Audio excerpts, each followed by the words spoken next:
Om Asmadgurubhyo Namaha. Om Namah Paramarshibhyo Namah Paramarshibhyaha. Om Namah Paramarshibhyo Namah Paramarshibhyaha.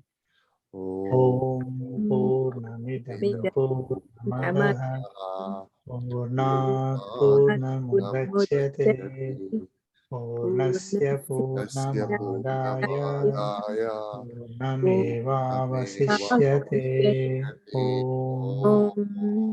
Om Isavasyamidagum sarvam Yatkincha Jagatyam Jagat Tena Tyaktena Bhunjithaha Ma Grudasya Svidhanam.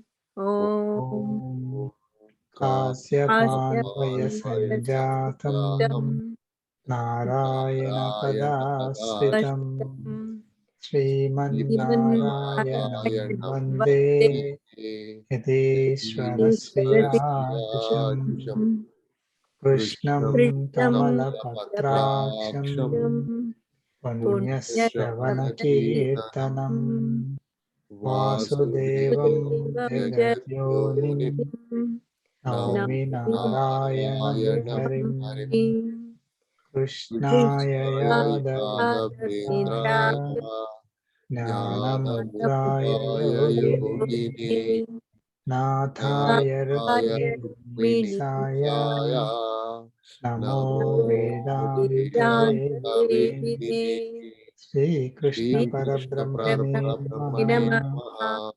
Om Asmadgurubhyo Namaha. Jai Shimana. Jai Shrimana.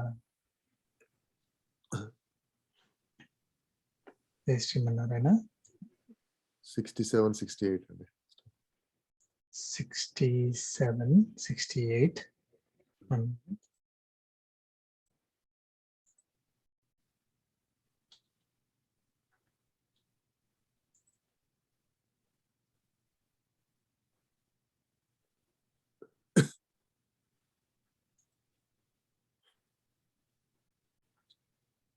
Okay, Badrigar, you can proceed. 67. Chapter 18. Moksha Sannyasa Yogaha. Sloka 67.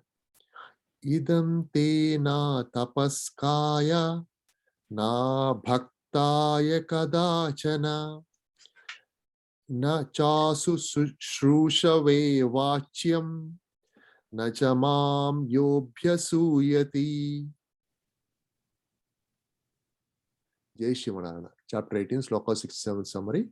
Lord Krishna said, this most valuable secret Shastra must never be told by you to one who is not practicing austerities, one who is not a devotee, and to one who has no desire to learn, listen and learn through service, and never to one who hates me. Jai Shivanarana. Jai Shrimanarayana. Any questions on this one?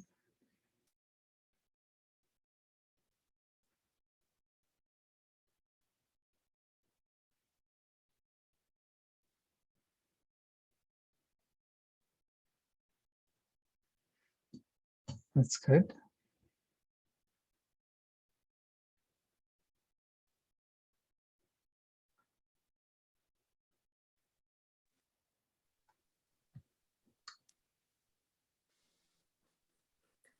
In a way, is it saying like not converting people?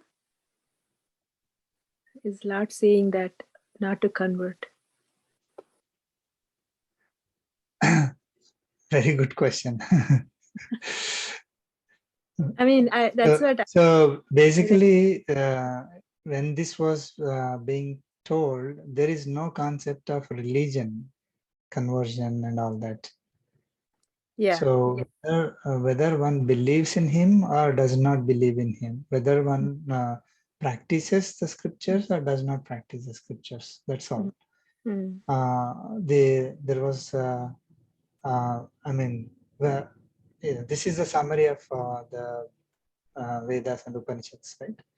So now, when these are like millions of years of um, knowledge.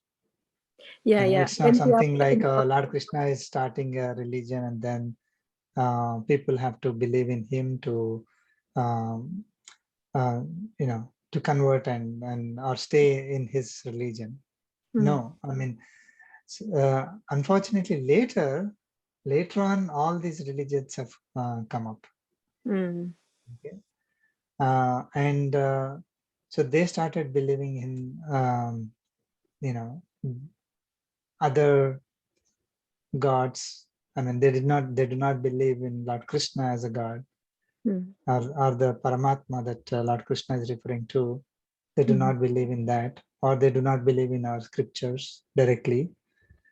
Though other religions might have taken some of the concepts from the scriptures that are present in that Bharat region, that people might have borrowed some of the concepts. Some are like very common sense concepts.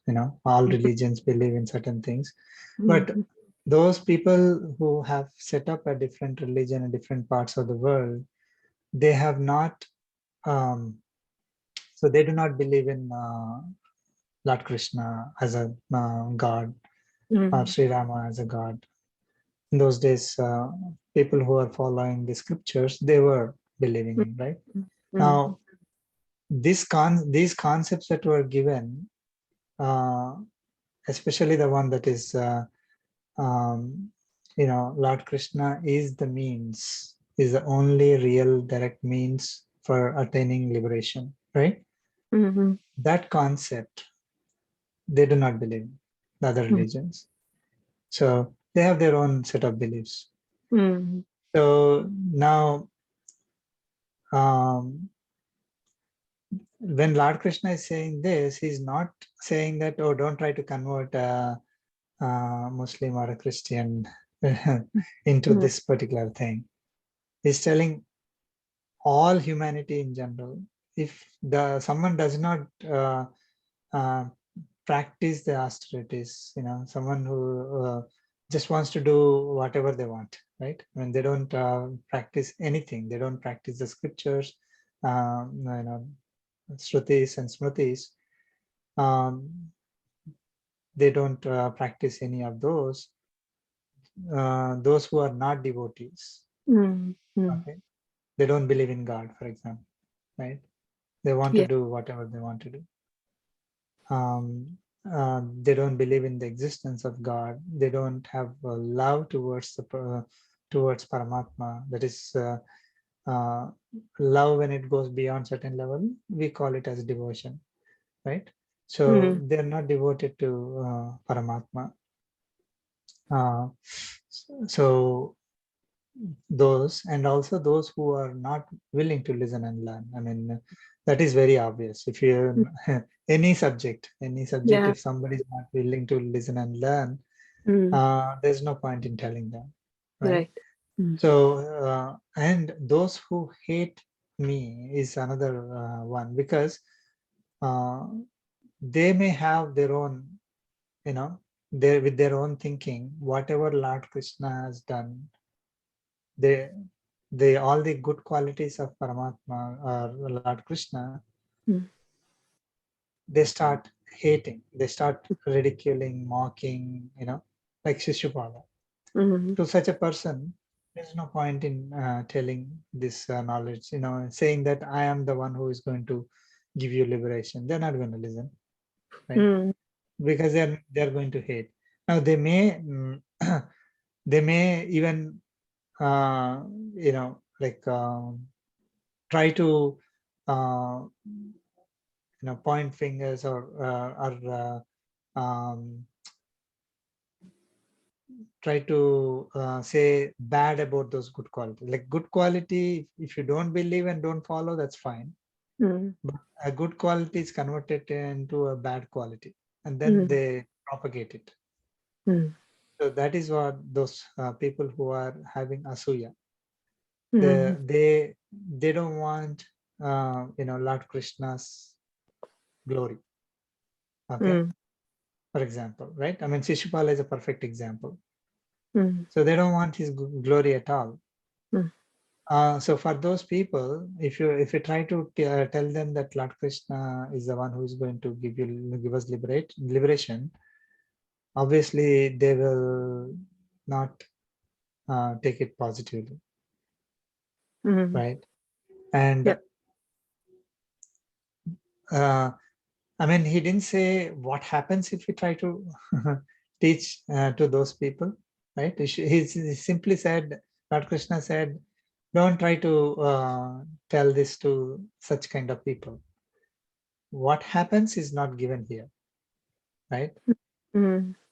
So, and as we have seen in our last session, when like for example, Sri Swamiji was giving a lecture, about God and the difference between God and Devatas. That is that is very clear in Bhagavad Gita, right?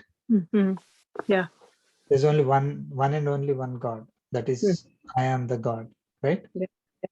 And there are Devatas like Indra, Brahma, all those. Everybody else, everyone else, they are all creations, my creations. And those who, and the Devatas have their own portfolios. They are going to give you things, but on my instruction only, on my command only, right? So Devatas are also ruled by Paramatma. Okay. So when we seek something from a Devata, Devata is not giving us independently. Devata is kind of a mechanism or a mode through which Paramatma is giving things to us, right?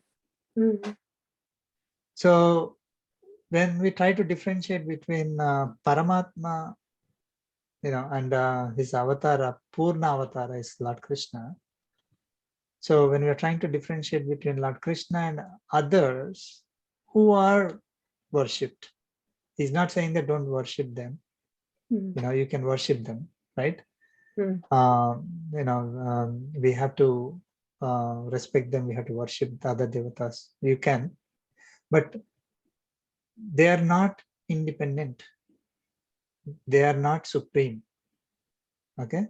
If you are trying to tell this to a person who is who doesn't either who hates Lord Krishna or who doesn't want to who is not willing to listen and learn the whole Bhagavad Gita and why he is saying that and all that, who is not willing to listen and learn, who is not a devotee, I mean they don't believe and they don't have any love towards Lord Krishna, who has no knowledge of scriptures, such a person, they with their limited thinking, they will think the Devata is supreme, right?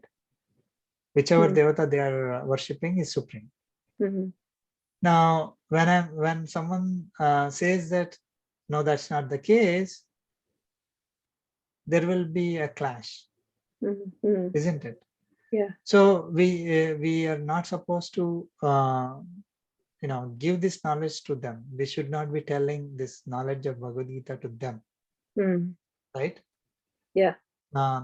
So, but unfortunately, as we discussed in the last session, unfortunately, if I am distributing this knowledge freely to everybody, there will be people who are falling under these categories, and they will simply say, "I don't believe," or they'll start arguing, or they will start attributing things to us which is not like my own belief, right? When I'm saying that Lord Krishna is the supreme, he's the one who is going to give us liberation, and he's the means for our liberation, he's the one who is the energy behind everything and all that, right? When I'm saying that, it is not my vested interest in trying to convert somebody. I'm just trying to tell what is there in Bhagavad Gita and what is good for good for everyone, right? I mean, this knowledge is there for everyone to use. So with that intention, if I'm telling, but the other person has a different intention, they will think that I have vested interest in trying to promote Lord Krishna or promote these scriptures.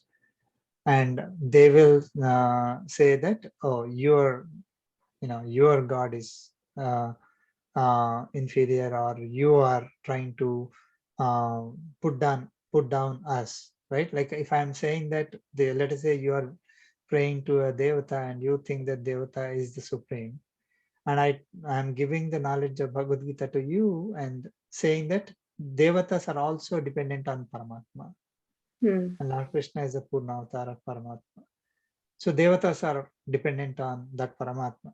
Then you may get offended, right? You may get offended and you will say that I have something against you. I am trying to show you as inferior because I am praying to someone who is the supreme, and I'm telling that whoever you are praying is not supreme.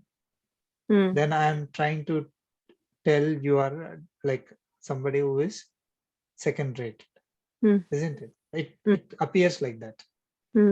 Okay. So, you may question me saying that, how can you say that? No, my God is supreme and whatever you believe in is not, right? So there will be clash. So in order to prevent that clash, maybe, my understanding based on what we have seen recently happen, right? Lord Krishna had that vision.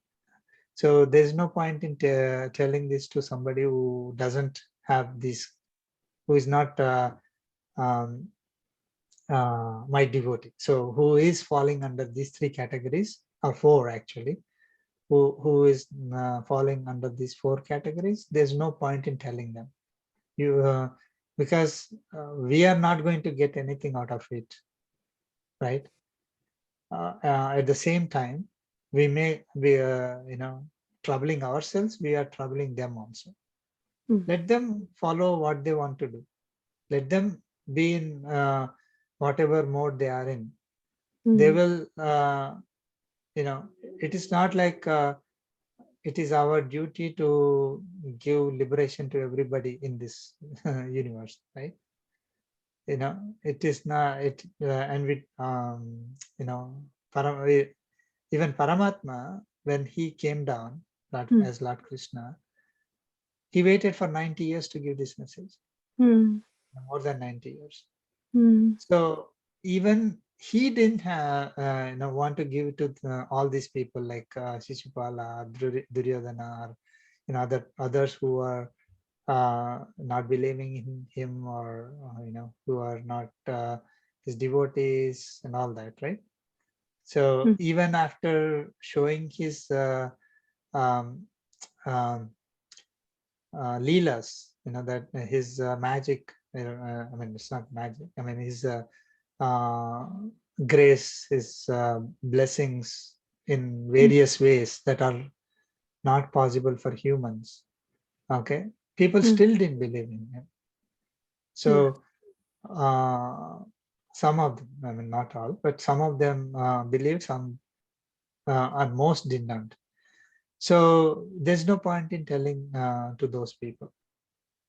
So he found Arjuna, who actually declared himself as, I am your devotee, I am your disciple, give me the knowledge, what is beneficial for me.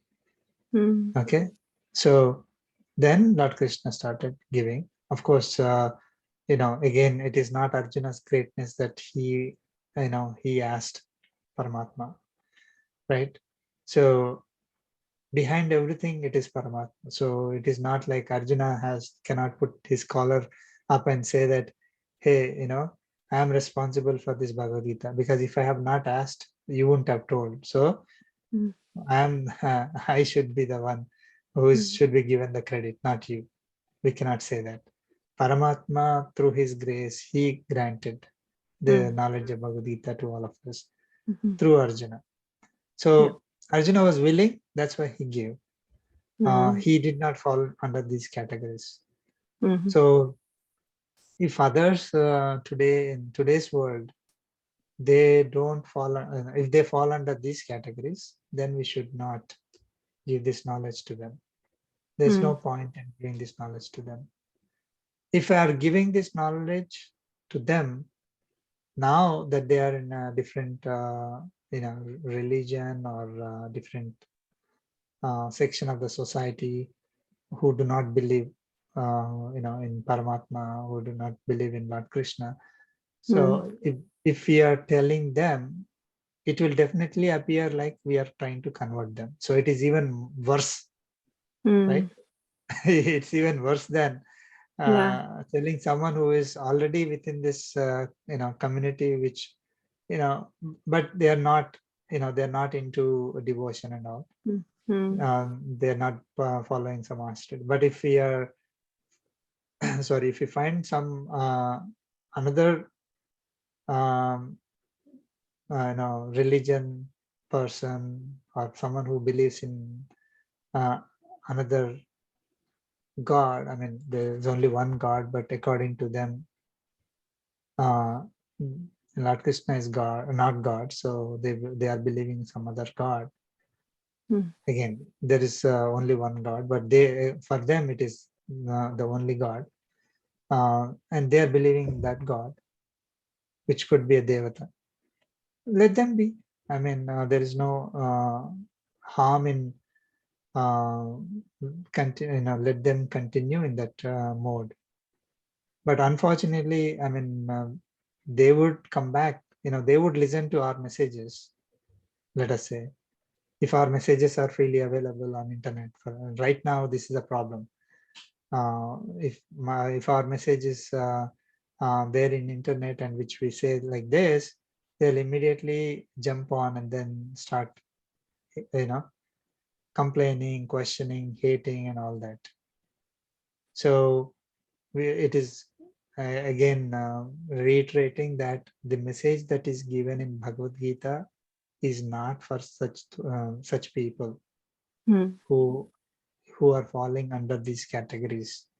It is only those who want to, who are devotees, willing to listen and learn, who love Paramatma, who are practicing austerities. I mean, they are on the path, towards, gaining this knowledge.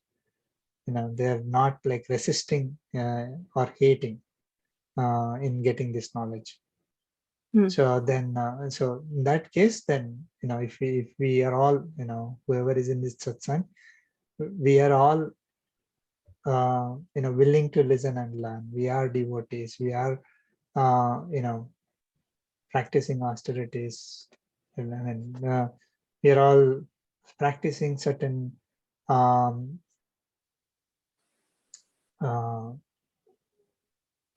activities which are kind of purifying us, right?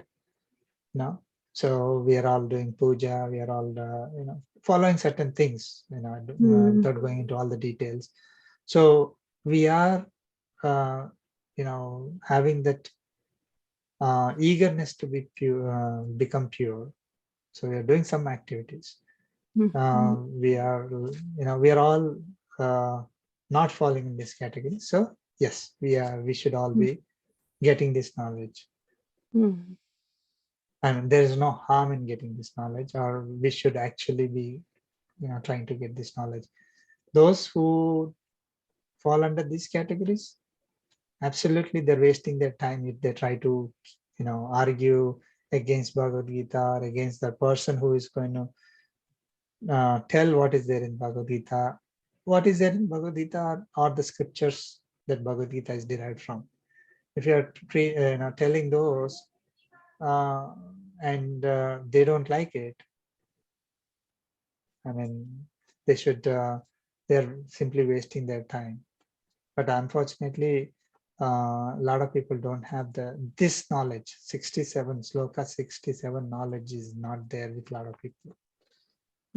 Can we should freely distribute everything. We should make everybody follow.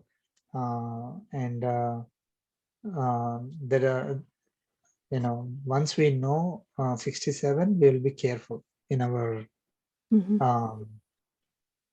message.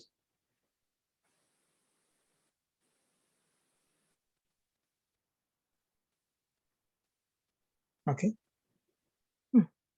Thanks, Andy. Thank you. Thank you, Annie. I mean, if that incident did not occur, we would have simply just ignored this. I mean, saying that, okay, I mean, what is, okay, we don't want to tell, but we would not have known what are the repercussions of telling. Okay, Sloka 68. Vishakara, you can proceed. Yeah, I can. Chapter 18, Moksha Sannyasa Yoga, Sloka 68. Yaimam paramam guhyam madbhaktveshvabhidhasyati bhaktim mayi parang kritva mame vaishyatya samshayah. Jai Sriman Narayana. Chapter 18, Sloka 68 summary. Lord Krishna said, one who explains in detail this supreme valuable secret among my devotees, after acquiring supreme devotion in me, attains me only without doubt. Jai Sriman Narayana. Jai Sriman Narayana. So this is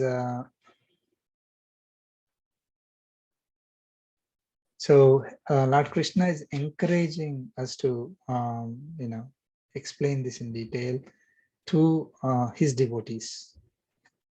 Okay, so he is not saying that, oh, okay, I mean, so he gave two messages. So the previous one is saying who we should not give this message to, and second he is saying that we should give this message to his devotees.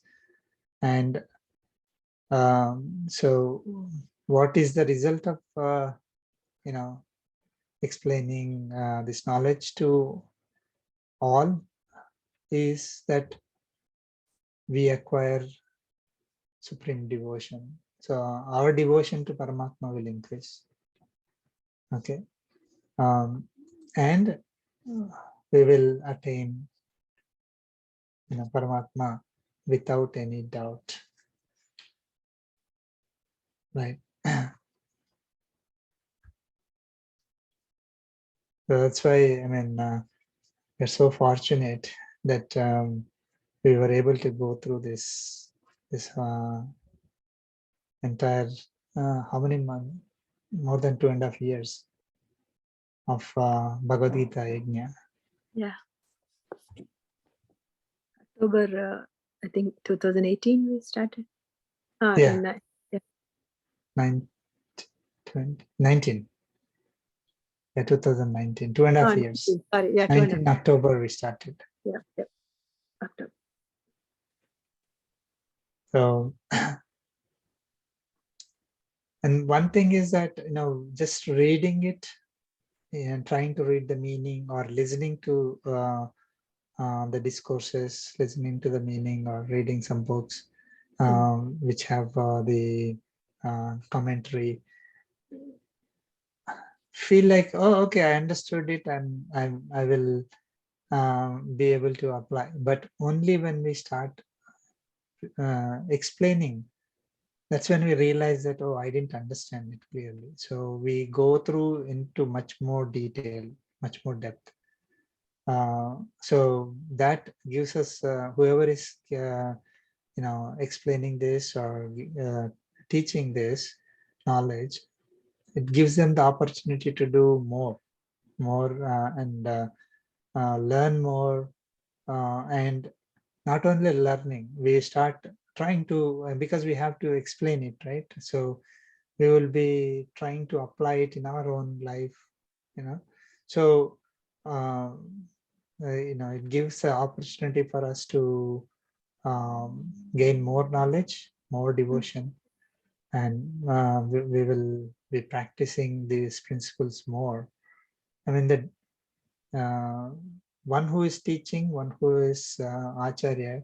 Difference is like a person who really reads and understands and teaches but does not follow is one category. And second is one who teaches, understands, teaches, and also follows is another category. And if you really understand and this particular knowledge, again, Paramatma's grace, automatically the person who is trying to give this knowledge will start seeing the differences. Okay, it's whether intentionally or unintentionally, like it is automatically going to happen. That is the greatness of Paramatma, right? So it is not like I need to do. See, there is a thing like I have to put in my own effort. Is typically what we think. If I have to be successful, I have to know it. I have to put my effort, and then only I will get the result. But if I believe in Paramatma, okay, and surrender to him, he automatically takes care of us. I mean, it doesn't mean that we should not try, we should not to do our activities, but he is the one who is going to give us opportunities to learn, give us understanding, give us situations where we can practice all that. So he will start giving whatever is needed, knowledge, skill, abilities, and then we automatically rise up. And finally, we will be attaining him, right?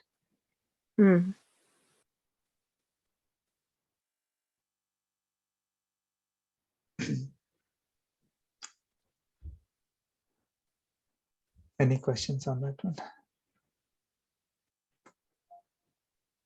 Even in this sloka, he clearly said, only among my devotees. So there's no confusion from previous sloka to this sloka. Yeah. So, Yeah. So, devotee, but, yeah, devotees. I mean, this is the bare minimum, right? Like a person has to be devotee of Lord Krishna.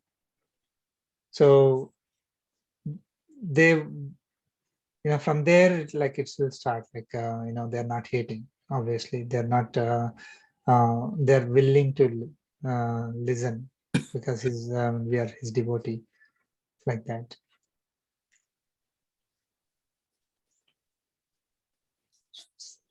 So I mean, one thing is that to get knowledge from Acharyas don't directly start giving knowledge to their disciples, right? So nowadays that is a problem with the current education system, that whether you have respect for your teacher or not, you'll go and sit in the class, and then the teacher is forced to give the knowledge to that person who may not even have respect for the teacher, doesn't want to listen, right? I mean, there's no choice. In the traditional education system, a person who wants to learn should do the service first. And when I'm doing the service, then that means I'm respecting the person who I'm serving, right? I mean, that's when I'll do the service. So whatever the Acharya tells the disciple, Sishya, they will do it without asking a question. So that is how much respect, devotion they would have towards Acharya. Kind of, they surrender. Then they are. It's like iron rod. When they are very hot, when it is heated, then only it can bend, right? If you take an iron rod and it is cold and try to bend it, it will never bend. So a person who is not having these qualities, they will never get the message. So instead of like iron rod, instead of bending, it will basically it will lose its shape or something like that. It will not bend into the shape that we need to make it, but it will not work basically. So it will create noise, it will create some other thing. So again, so devotees are in the mode to get the knowledge. That is, whoever is willing to give this knowledge, they will be able to pass it on to those devotees because they are in the mode to receive it. If they have questioning mind, which they don't want to receive this knowledge, if they don't have respect for the person who is teaching. Actually, the commentary for this also says that they should have respect for the person who is also giving the message. And again, in case of in the previous 67 sloka, right? Somebody is giving a lecture. He's a great acharya with a lot of knowledge. He's giving a lecture, and that lecture is captured in a video, and somebody else who doesn't even like the acharya, who doesn't want to follow the acharya, not devoted to that acharya, if they see that message, they will not get the same vibe. They will not get the same message that the other person would get, who is a devotee of that acharya, right? And who is a shishya of that acharya. So that's why, acharyas will make sure that the shishya is in the process of receiving it. So again, as I said, right, nowadays there is no way to make sure that the disciple, the person is really a disciple or not before they get the message.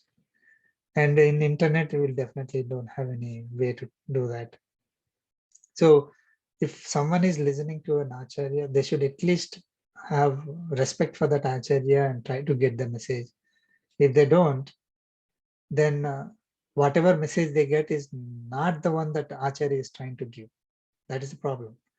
Acharya is trying to give a message, but if I am not a disciple of that acharya, if I have no respect for that acharya, whatever I hear will appear different from what the message that acharya is trying to give. So naturally, I'll try to say, oh, this is not right.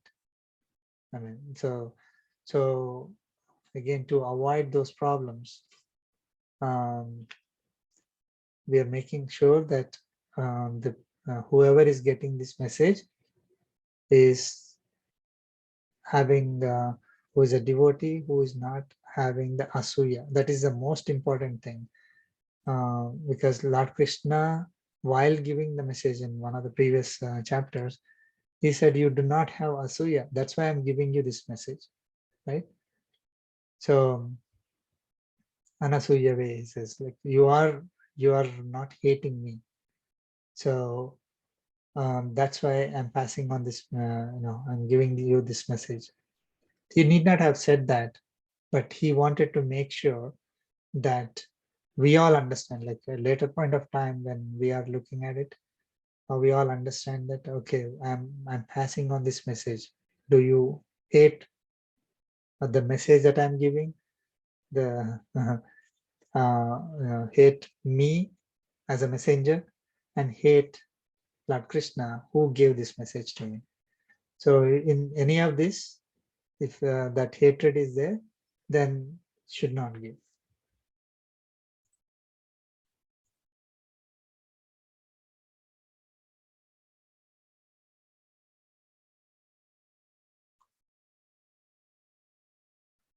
Okay.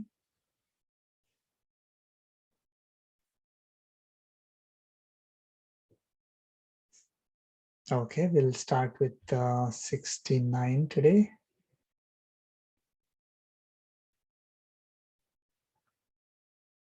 We'll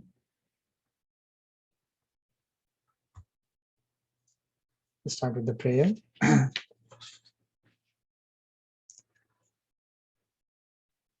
Om Asmadgurubhyo Namaha. Krishno Rakshatu no Jagatraya Guruhu. Krishnam Namasyamyaham. Krishne Namarasyatravo Vinihataha. Krishnaya Tasmai Namaha. Krishnadeva Samuthitam Jagadidam. Krishnasya Dasosmyaham. Krishne Tishtati Sarvametadakhilam. He Krishna Samrakshamam. Jai Sri Narayan. Sloka 69, chapter 18. Please chant.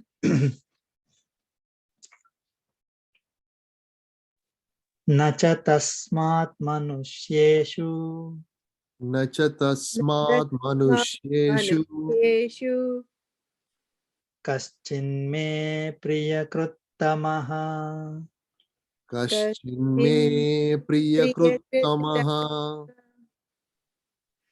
bhavita nacha me tasmat Bhavita nacha me tasmat anyah priyataro bhuvi.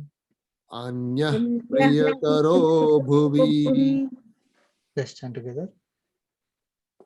Nacha Nacha tasmat tasmat manushyeshu manusheshu Kashchin kaschinme me priyakruttamaha priyakruttamaha bhavita Bhavita nacha nacha me me tasmat tasmat Anyah anyah Anya priyataro priyataro bhuvi bhuvi.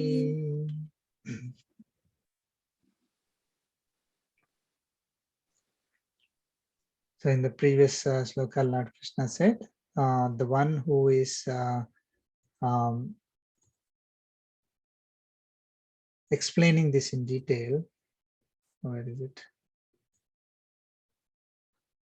Oh.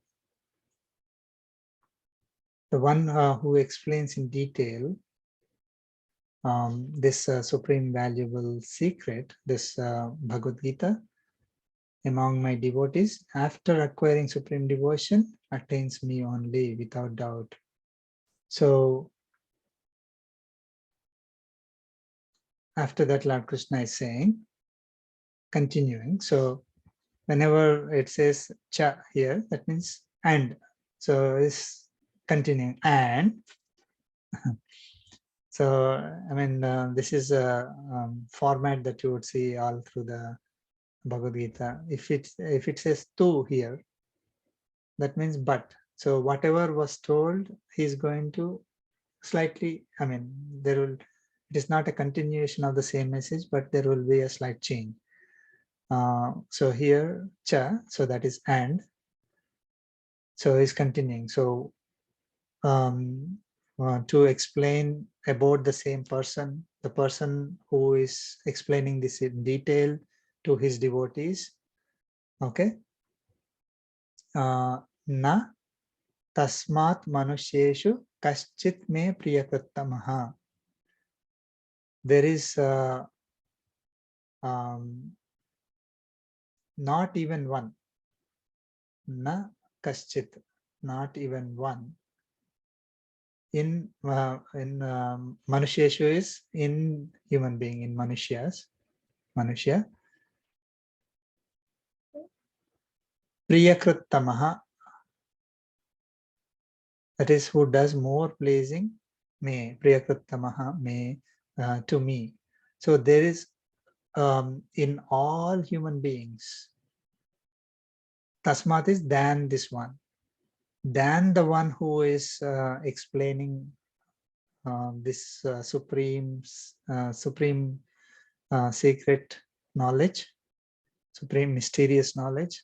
One who is explaining this supreme secret knowledge, than that one, there is no one, not even one, in this human beings, in this mankind, who is more, who is doing most pleasing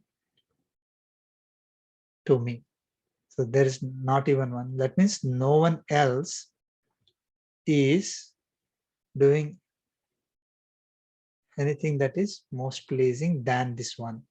That means this person who is explaining this knowledge is the one who is doing the most pleasing to Paramatma, right? So whatever activity that we do, okay, that is inferior compared to this activity. In terms of pleasing Paramatma, if I'm not interested in pleasing Paramatma, great, I can do anything I want. But if I want to, do any activity that is pleasing to Paramatma, okay, this is the activity. Giving this knowledge to his devotees is the most pleasing activity to Paramatma.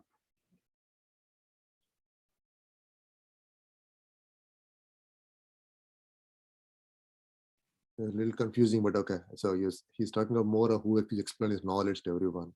That's what I think he's referring to. Okay. Because I was thinking he's different talking to Arjuna. Oh, that's why I'm explaining you. That's what I thought originally.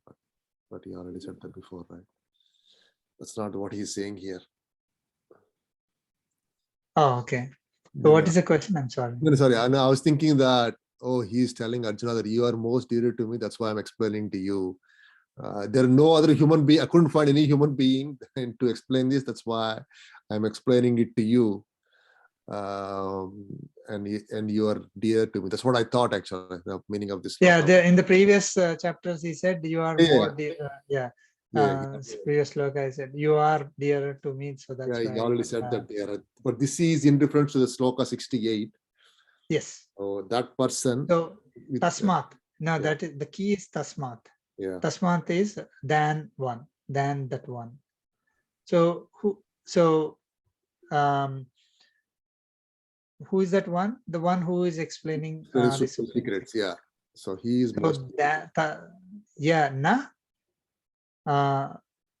So there is no one than this one who is doing more what is pleasing to me, right? No, na is no, na kaschidan, no one, not even one. Manisheshu, in all the human beings, who is doing more dearer, or most pleasing. Tamaha is there, not taraha. Tamaha means most. Kru is related to any activity. Kru means any activity that we do, right? Work, activity, do, whatever we do. So Priya is pleasing. So most pleasing activity to me, there is no one than this one. Than this one, yeah. So that means he's doing the one which is most pleasing, right? Yeah, of course, yeah. So this construct comes multiple times in Bhagavad Gita, like to say you are doing the most pleasing activity is leaving some question, doubt in our minds. There could be another person also doing most pleasing activity, right? If I say you are doing great job, then there could be another person who would be doing same. Some other job they do and that is a great job, or some other job they do that is even more greater than what you are doing. It will leave that doubt in our minds.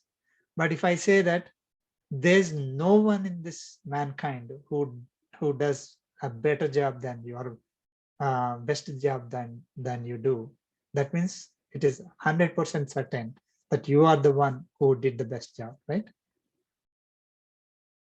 So so this is the most pleasing action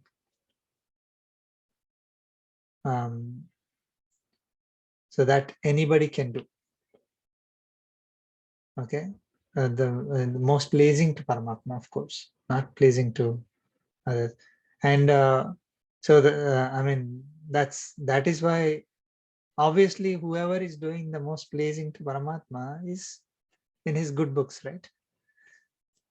So, okay. So in the next part, he says, Lord Krishna is saying,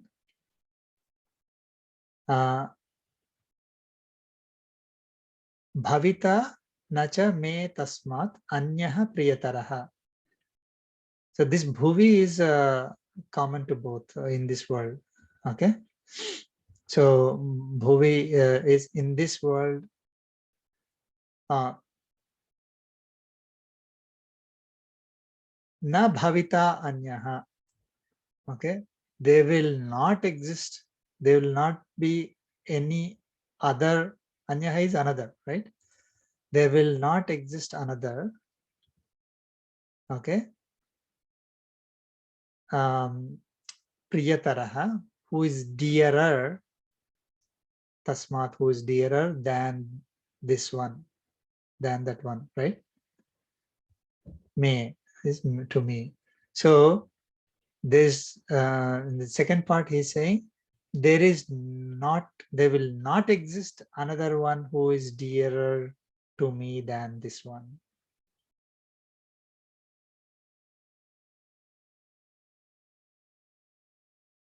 So, right, there is, I mean, that is, I mean, you are taking to that highest possible level who is dear to Paramatma. The one who seeks Paramatma is dear to me, right? He said that. Bhaktas are dear to me, one who is seeking Paramatma are dear to me. But this is the ultimate. Okay.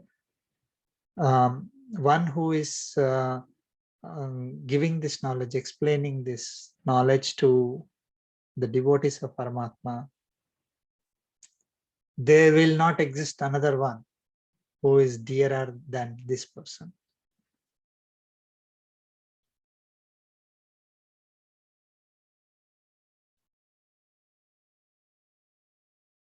I mean, very powerful way of saying that we should be doing. So, I mean, he's not saying that, everybody should do it, right? It's not, that is not the instruction, like he's not giving the instruction, but he's giving the fact that the one who is able to, one who is doing this activity is doing the most pleasing activity to me. And the one who is doing this activity is the most dearer to me, is dearer to me.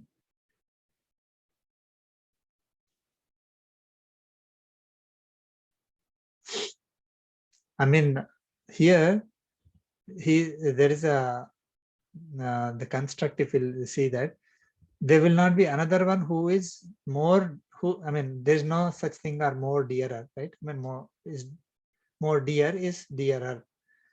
So there will not be another one who is dearer than this person, means like he is at the closest to Paramatma. Is the dearest.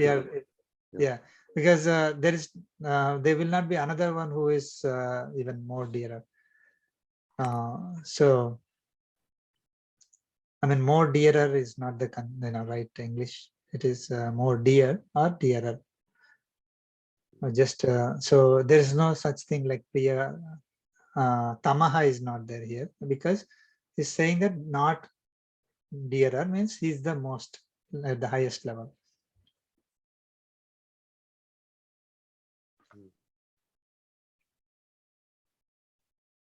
Okay.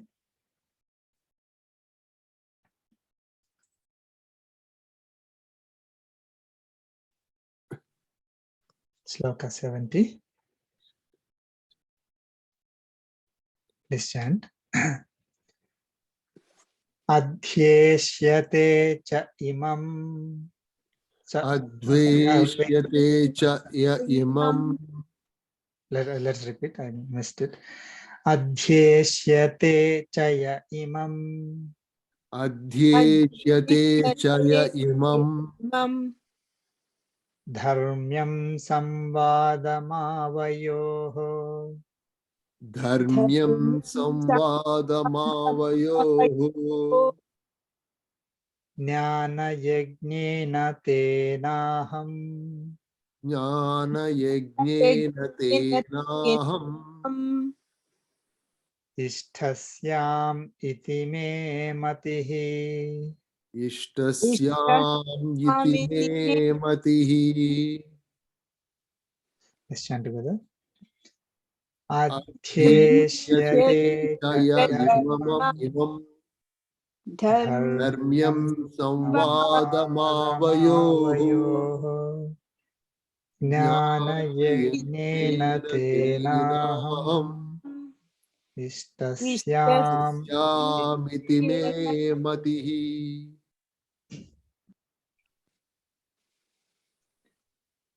So he talked about those who are teaching.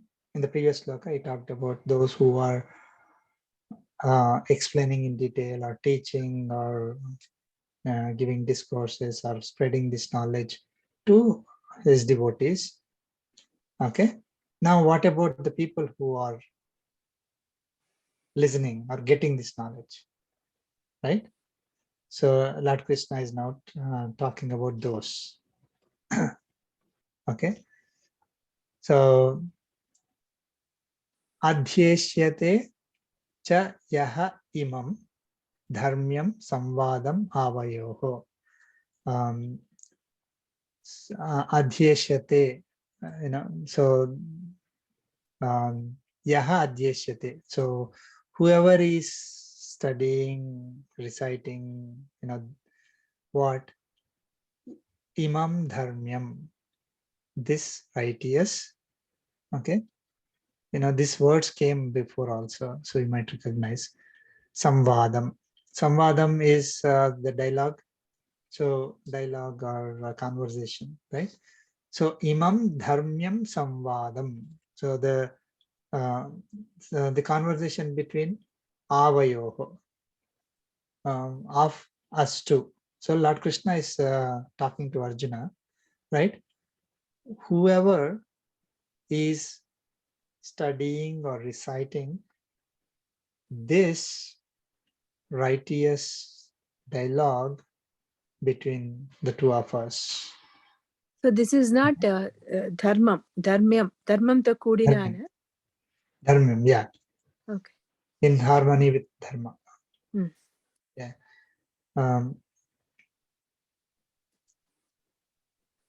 So imam dharmyam samvadam avayoho. Whoever is listening or reciting, so not listening. Adhyesha. So all of us, and I'm also studying.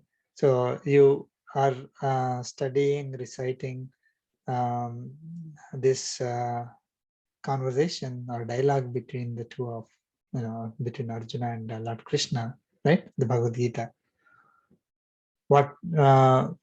So then he's continuing. Jnana yajnena tena aham istaha syam iti me matihi. Okay.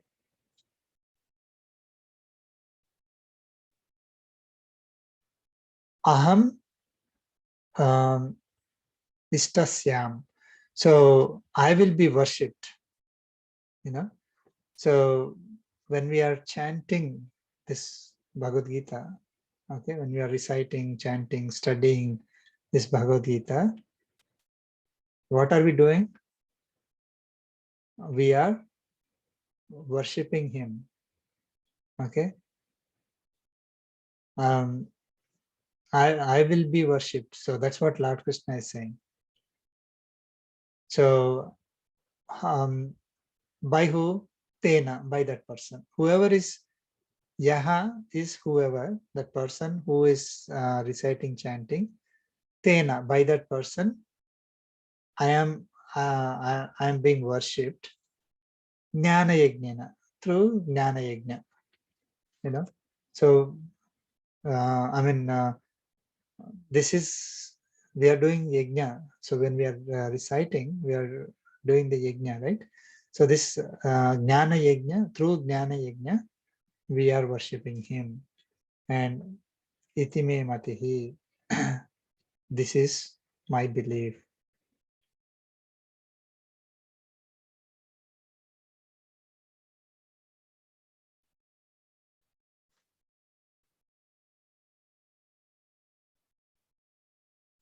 Okay, so we are worshipping him by studying, by reciting this. So what I mean, the next sloka is a continuation. Any questions on this? We'll go to the next sloka.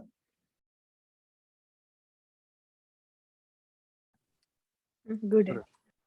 Okay.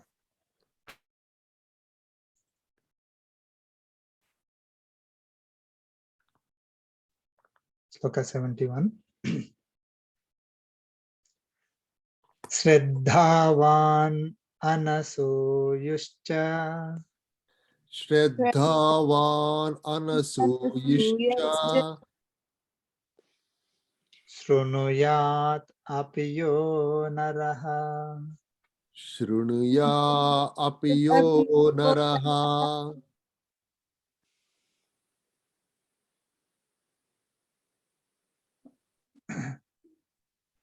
Sopi muktas subhan lokan Sopi mukta subhalokan prapnuyat punyakarmanam. prapnuyat punyakarmanam. Let's chant together. Shraddhavan Shraddhavan anasuyishcha anasuyascha Shrunuyadapiyo naraha Sopi mukta shubhan lokan prapnuyat punyakarmanam.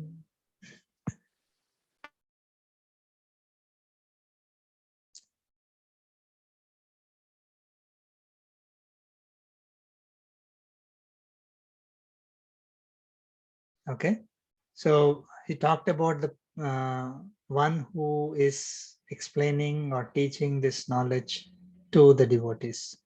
He talked about the devotees who are chanting, reciting this conversation, the Bhagavad Gita. Now is Lord Krishna is talking about the other category of people. Okay. Yaha. So again, he's saying whoever. Yaha naraha, whoever person. Right. Shrunuyat api. Shrunuyat, even listens with. So even listens. Shrunuyat api. Okay. How Shraddhavan, that is with conviction, with Shraddha, being a Shraddhavan, right? With being, having that conviction, you listen. And Anasuyuhu, without envy, right? Without hatred, actually. So without hate, without, without trying to attribute good qualities as bad qualities and all that we discussed, Anasuya. So without having that asuya, with Shraddha, whoever listens, saha, that person, what happens to that person? Saha api. So this has a special meaning.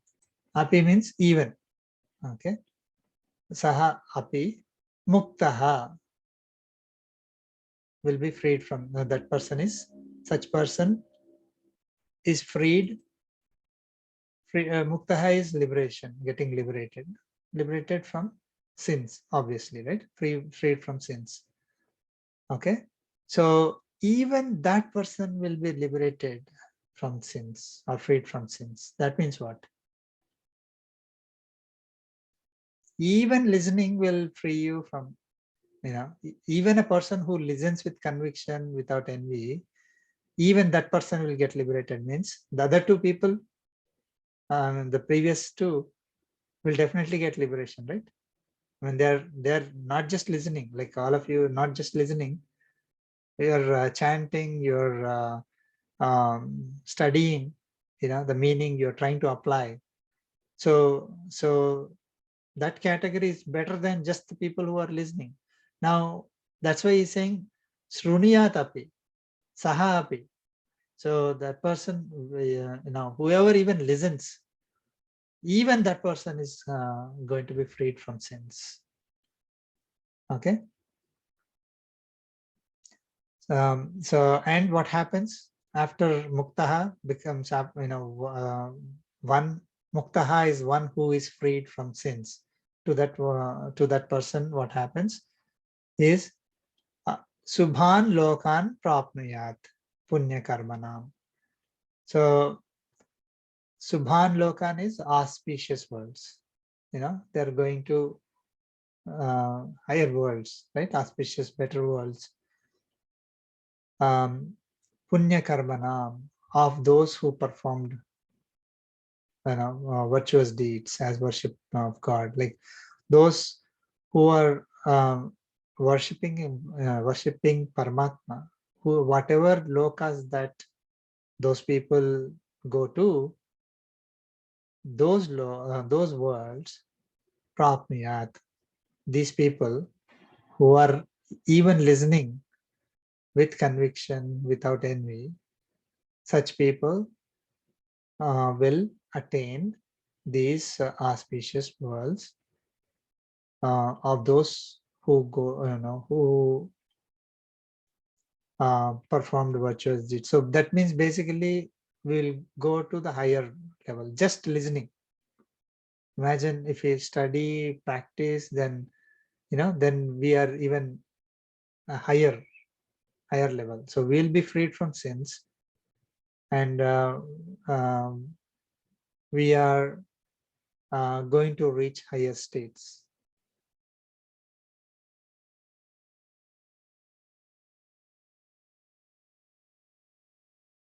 So these slokas actually they're called Falasruti. Like typically at the end of the any chanting, any scriptures chanting, they will say what is the benefit that you would get, with this, right? So Lord Krishna is after giving this entire knowledge, he's giving the Falasruti. If you practice, if you preach, this is what you will get. If you study, recite, this is what you will get. Even if you listen, this is what you'll get. So we should all at least listen to Bhagavad Gita in order to be freed from our sins. Don't even have to understand. We just have to, with conviction, with conviction that it is going to free me from my sins, without having that block, saying, oh, maybe I'll get, maybe I won't get, that kind of a thing is not there, or not, I don't like Lord Krishna, but let me listen to the message. We have no envy towards Paramatma. We are completely open to receiving the message. Just listening will free us from sins. Now, obviously, when our sins go down, right, we will reach a higher state.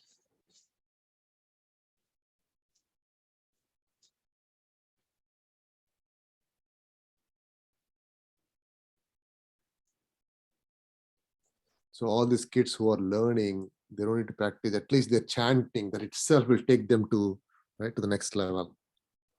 Yes.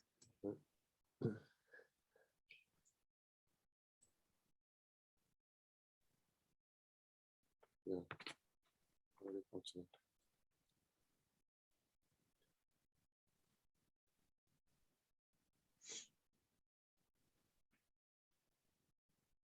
So one thing is we need to see that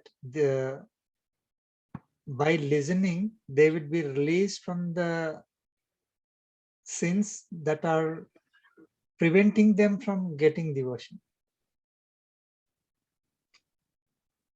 The sin is a roadblock towards getting into that devotion state.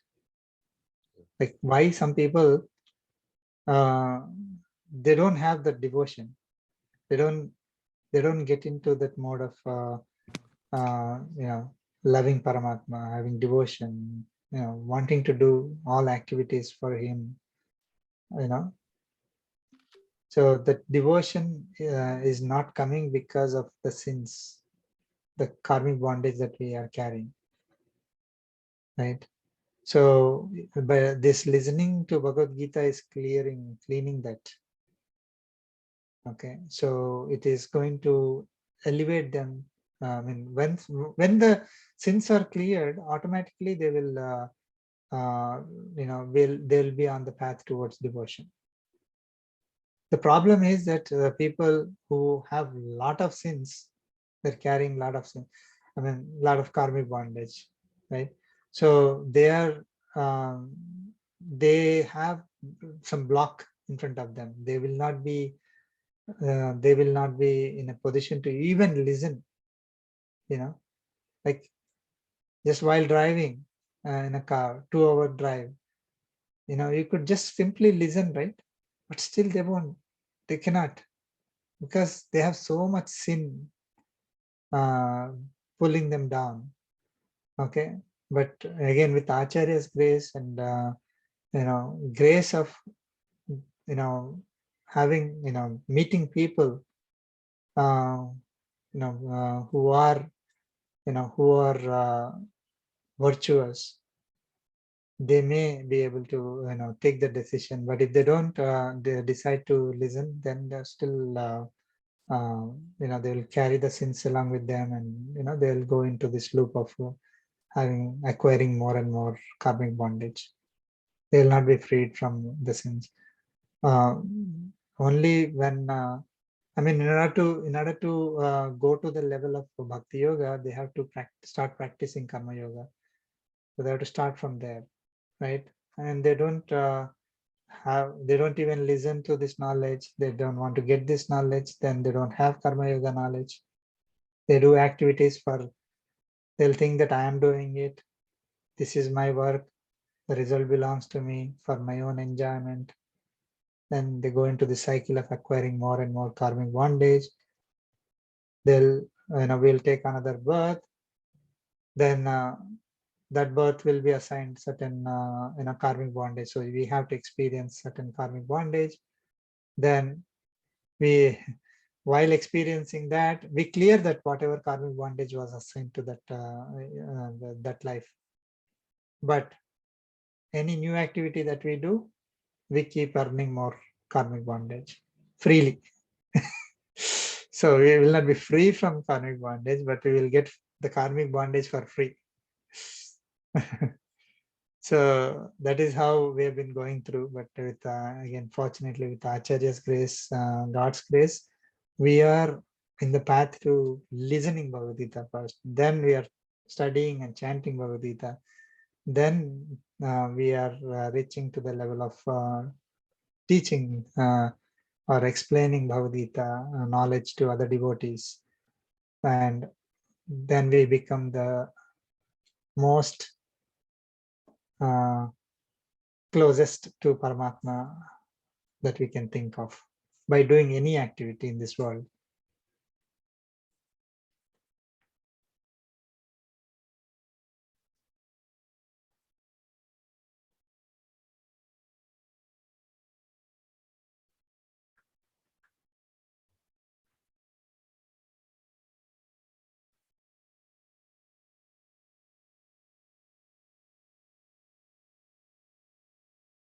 Okay, so we'll move on to 72.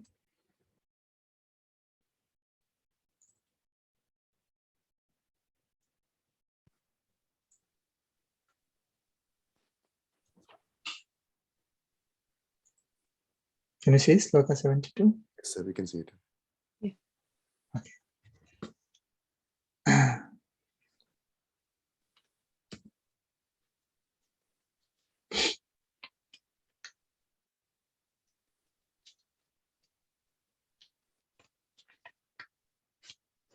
Last sloka that Lord Krishna spoke.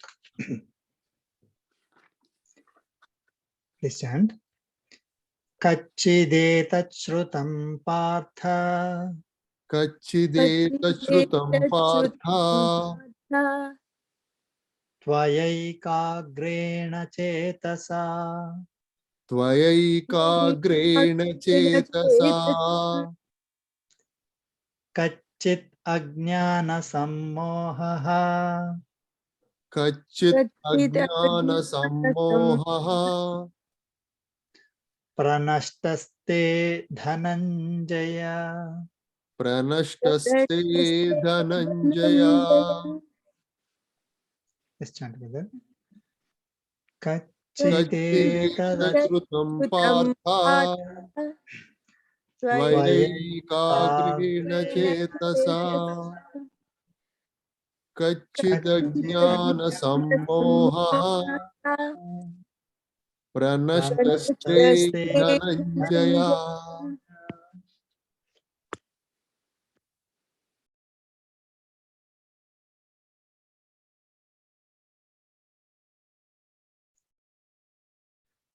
So after giving the entire message, Lord Krishna is now asking Arjuna,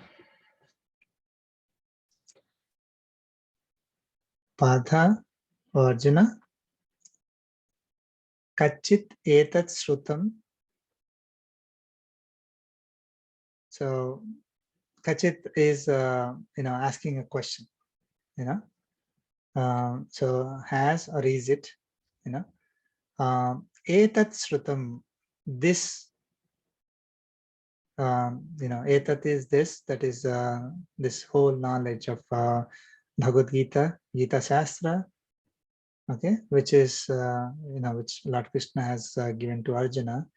Etat shrutam, been heard. After hearing this knowledge, tvaya, by you, okay,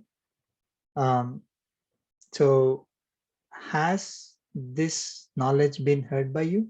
He's asking. Kachid etat shrutam partha tvaya. So have you listened to, have you heard this Bhagavad Gita message? How ekagrena chetasa, okay, with focus. Chetasa is with manas. So the ekagrena chetasa is one, treat it as one phrase. So with focused manas or with focused mind, right? Have you heard this Bhagavad Gita message with focused mind? Is a question Lord Krishna is asking. Okay. Kachit, again asking a question. Ajnana sammohaha pranashtahaste dhananjaya. Dhananjaya or Arjuna. Kachit ajnana sammoha pranashtaha te. So has your ajnana sammoha is sammoha is delusion, right? Moha is delusion. Sammoha is like greater delusion, delusion you can think of. Ajnana is ignorance. Ignorance delusion means basically the delusion that is born of ignorance, right? Ajnana sammoha is it is a delusion that is born from the ajnana. Okay.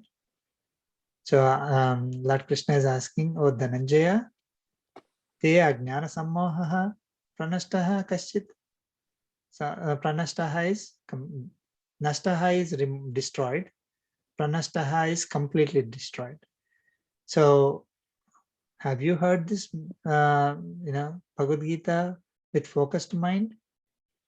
Has your ignorance that is born, has your delusion that is born from ignorance completely destroyed?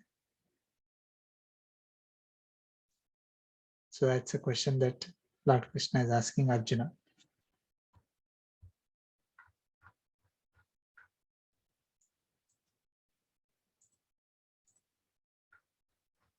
Any questions?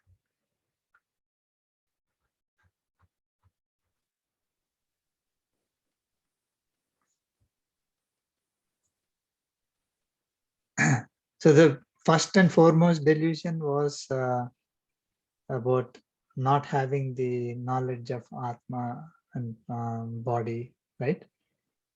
Proper knowledge of Atma and body. I mean, that's where it starts. Mm.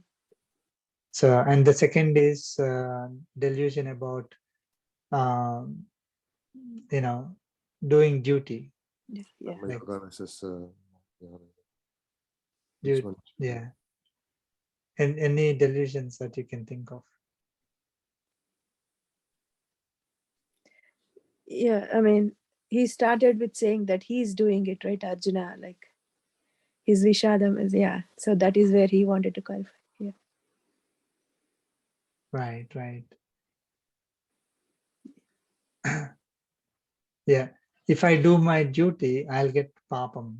Mm. If I kill my, these My elders, family. it's a delusion. It's a delusion. Yeah.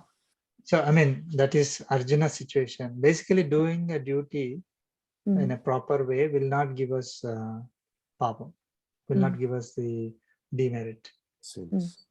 sin, right? Mm. So, and it could give us merit, which is as worse as demerits or sins. Mm. So, I mean, just a very high level, just one or two delusions. Arjuna, because of his ignorance, he had the delusion. And that's all. So Lord Krishna is asking now, after giving the whole knowledge, have you heard this with focused mind? Do you understand? And is your ignorance now, I mean, is your delusion now gone completely? Right? In a way, it is question to all of us. Yes. Yeah. So I'll see what Arjuna says in 73.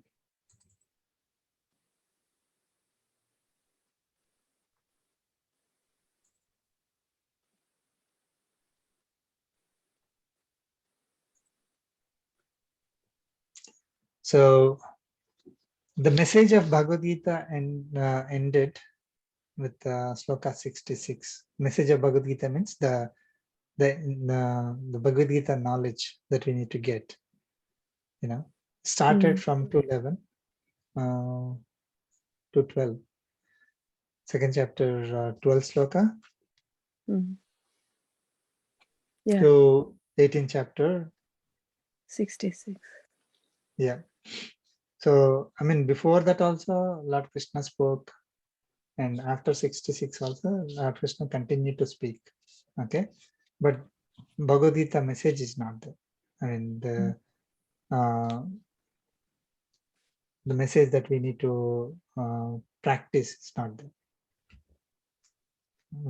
Okay. So the Falasruti is there, like, what is the benefit for the person who is teaching, and what is the benefit for the person who is chanting, reciting Bhagavad Gita, what is the benefit for the person who is listening, is there. Now is again the dialogue, in the dialogue Lord Krishna is asking Arjuna, now is your delusion gone now? Okay, so Arjuna is saying in sloka 73, Arjuna Uvacha Arjuna Uvacha Nashto Mohasmutirlabdha Nashto Mohasmritirlabdha Tvat Prasadat Mayachyuta Tvat Prasadanmaya Chuta Sthitosmi Gata Sandehaha Sthitosmi Gata Sandehaha Karishye Vachanam Tava. Karishye Vachanam Tava Let's chant together. Nashto Nashto Mohasmutirlabdha Mohasmritirlabdha Patprasadanmaya Prasadanmayachyuta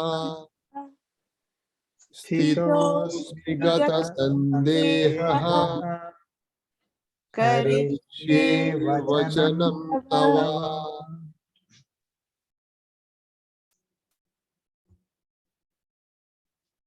Arjuna Vacha. So now Arjuna is speaking in replying to Lord Krishna.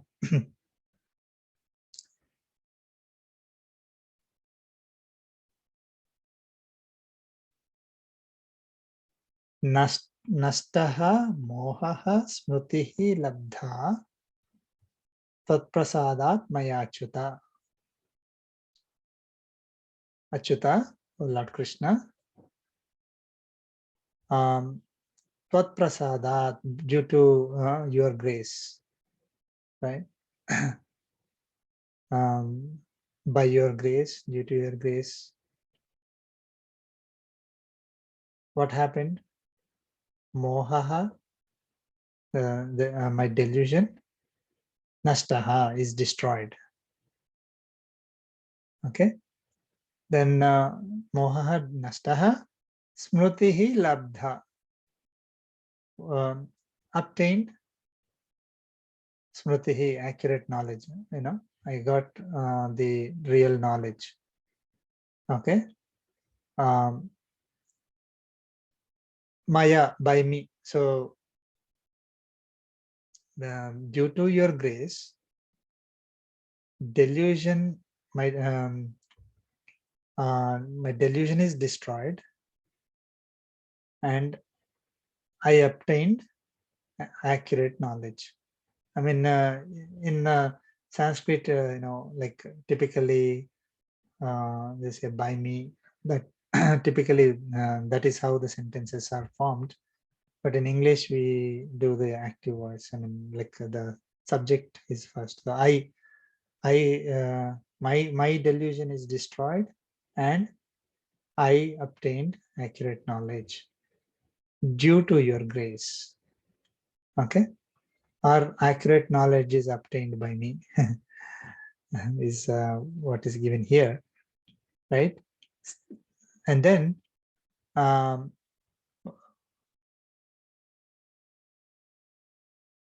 sthitaha asmi gata sandehaha karish. So sthitaha asmi gata sandehaha.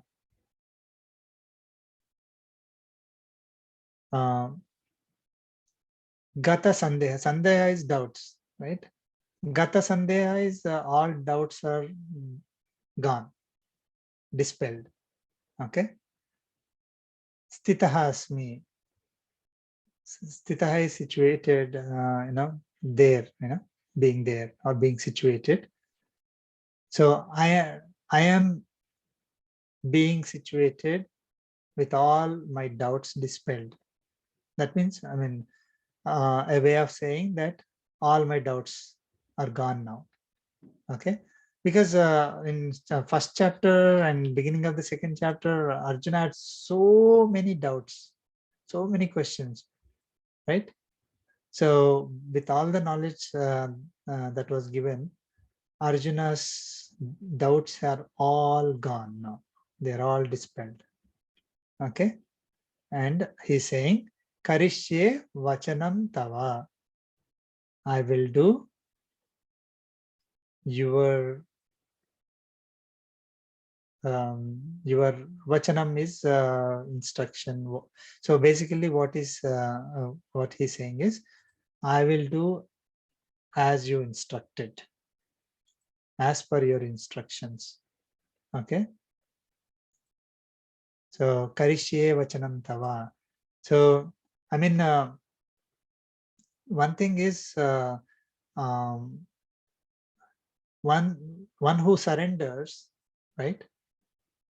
When they get the knowledge or get the direction, instruction, whatever it is from whoever they surrender to, they need to simply follow that. That is when you are calling that as a surrender, right? If you are going and asking, somebody, consulting someone, saying, okay, I'm having this problem, now you tell me what I need to do, and after they give the give their suggestions, instructions, directions, whatever it is, then we note down and say, okay, let me think about it, I will see which one, whether I don't know whether I'll follow or not, or maybe I'll consult somebody else, and then only I take a decision, and then I'll decide to do what you said. Okay, so that is not surrendering. Arjuna didn't do that here. I mean, he's very clear. As soon as Lord Krishna said, is your delusion gone now? Okay, then immediately Arjuna said, I will do as you instructed. Okay, got it? So there is no discussion again here. At this stage, there's no discussion at all. Or Arjuna didn't say, I'm still not convinced, let me go, right? Or I'll take second opinion. Second opinion, third opinion, or having some doubts, let me think, okay, give me some time. None of that. That is the beauty. I mean, that is when we can say Arjuna surrendered to Lord Krishna, then he got the proper message. See, when we are listening to this message from our acharyas, we just simply we have to get it like Arjuna got it, and then we follow it. Not like, okay, let me think, is it better for me, not for me, things like that. Unfortunately, those who are again going back to our previous discussion, right? Some who may be listening to the message of Bhagavad Gita, they listen to it with the perspective of, let me see, let me think, or it worked for somebody, it doesn't work for me, all these kind of things, doubts, questions. Now it is not going to work for them, right? We need to have conviction. Yeah. With conviction. Have you listened to this message with conviction, without envy? That is the question that Lord Krishna asked. Somebody who is not listening to this with conviction will not get this message. Right? I mean, they may get some other message and start arguing about it, which is total waste. So with conviction, if we have conviction, we don't have the asuya, and we don't fall into those four categories. Basically, we will listen to this message from our acharyas, and then we will be able to get the proper knowledge, accurate knowledge, like Arjuna got it from Lord Krishna, because he was not having that envy. He declared himself as a devotee, and I'm surrendering to you, right? Yeah. So then he got it, and after the message is given, when Lord Krishna asked, have you did you get the message? And he said, yes, I am going to do as per your instruction.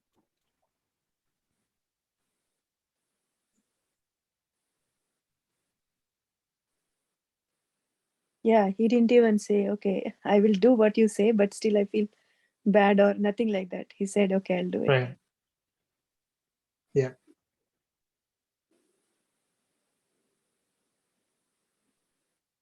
Okay. Shloka 74. So Arjuna's reply is over. That was just one sloka, 73, that Arjuna spoke to Lord Krishna. Now Sanjay is speaking. Okay. Sanjaya uvacha Sanjaya Uvacha ityaham vasudevasya Ityaham Vasudevasya parthasya cha mahatmanah Parthasya cha Mahatmanaha samvadamimam asrausham Samvadamimam Asrausham adbhutam romaharshanam. Adbhutam Romaharshanam Let's chant together. Ityaham Devasya vasudevasya Parthasya parthasya cha cha Mahatmanaha Samvadamimam Mimam Asraushaha Adbhutam Romaharshanam romaharshanam. Samvadam imam asrausham. So samvadamimam asrausham. We can if we combine, we do the sandhi, right? It is ending with asrausham.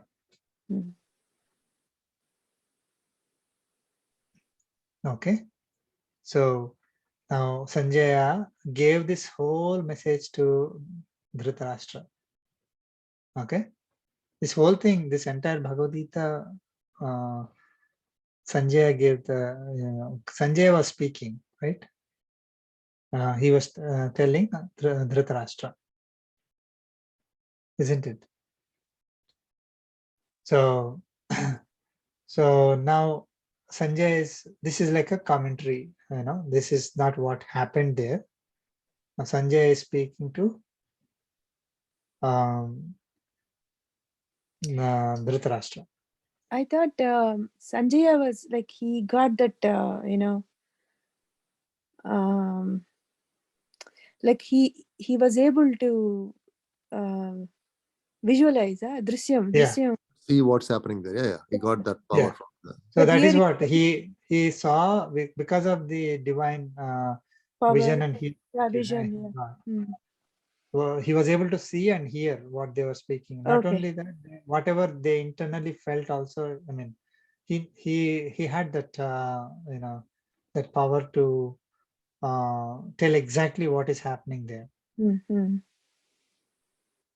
Right. So that's how he was, when Dhritarashtra asked what they are doing in the Kurukshetra field, then Sanjay started explaining, and then he said, okay, Arjuna said this, Bhagavan said this, and Lord Krishna said this, right? So like that, he gave the entire message, the conversation between the two, right? Now he's explaining his own. I mean, he's telling Dhritarashtra, okay, what he's saying, iti aham vasudevasya parthasya cha mahatmanaha. So iti, thus or in this way, aham vasudevasya parthasya mahatmanaha. So of Vasudeva and of the great or wise Partha, that is Arjuna, what samvadam is. Samvadam is the dialogue. So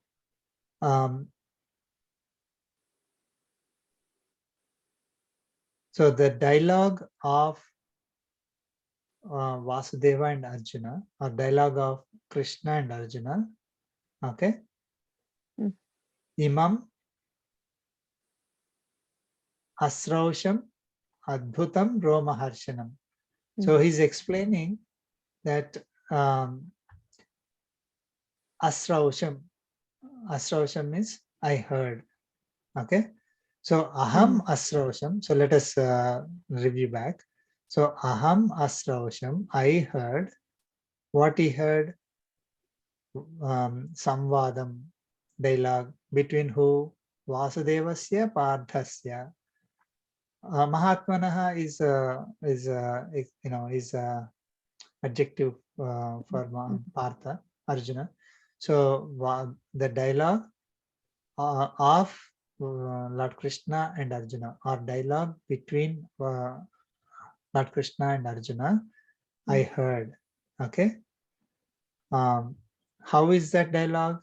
The dialogue is Adbhutam. Adbhutam is wonderful, right?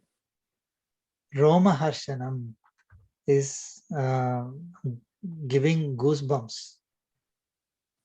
Okay, it's thrilling. I mean, when he heard that message, so it's like not only hearing, right? He was able to see the Vishwarupam and all that. So that entire experience was so wonderful, and it was giving goosebumps to him. Like it was so thrilling. Okay, so Sanjay is saying, Iti aham samvadam vasudevasya pathasya asrausham. That samvadam is adbhutam romaharshanam. So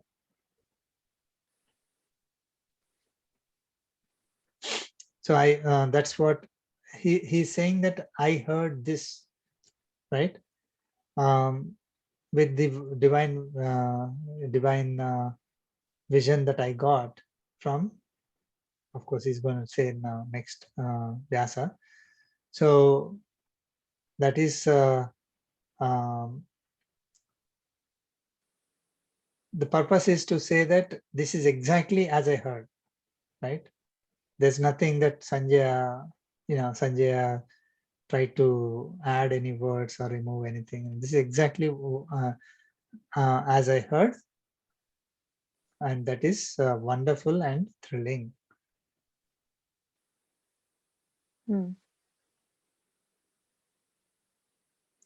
The Sanjaya got that power from Vyasa Maharshi, right? Yes. Okay. Yeah. So he's going to say that next in 75, Sloka 75. Oh, okay. Yeah. Sloka 75. So Sanjay is continuing.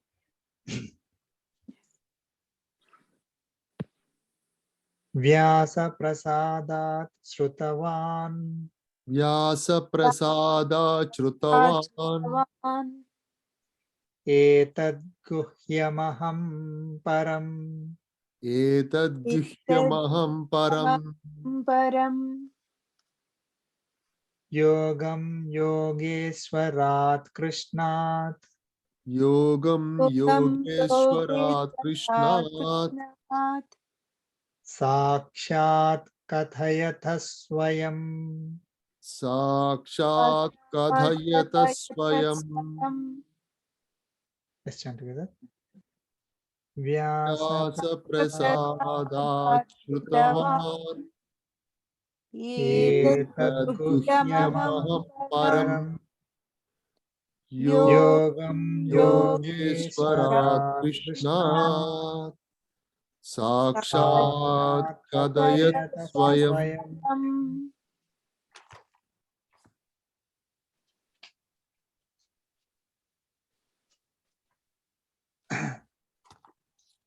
So Sanjay is continuing. Vyasa prasadat srutavan aham. So how did he hear? So in the previous sloka, he said, I heard this wonderful and thrilling conversation between between Krishna and Arjuna, right? Now, how did I hear that? He's saying, Vyasa Prasadat Srutavan. So, due to the grace of Vedavyasa, okay, I heard this conversation. Okay, Etat Guhyam. Etat is this. Guhyam is more, mysterious, valuable, secret, right? Yogam, Param Yogam. So that is supreme yoga. So this supreme knowledge, which is very valuable. Okay, that I got, that I heard due to the grace of Vedavyasa.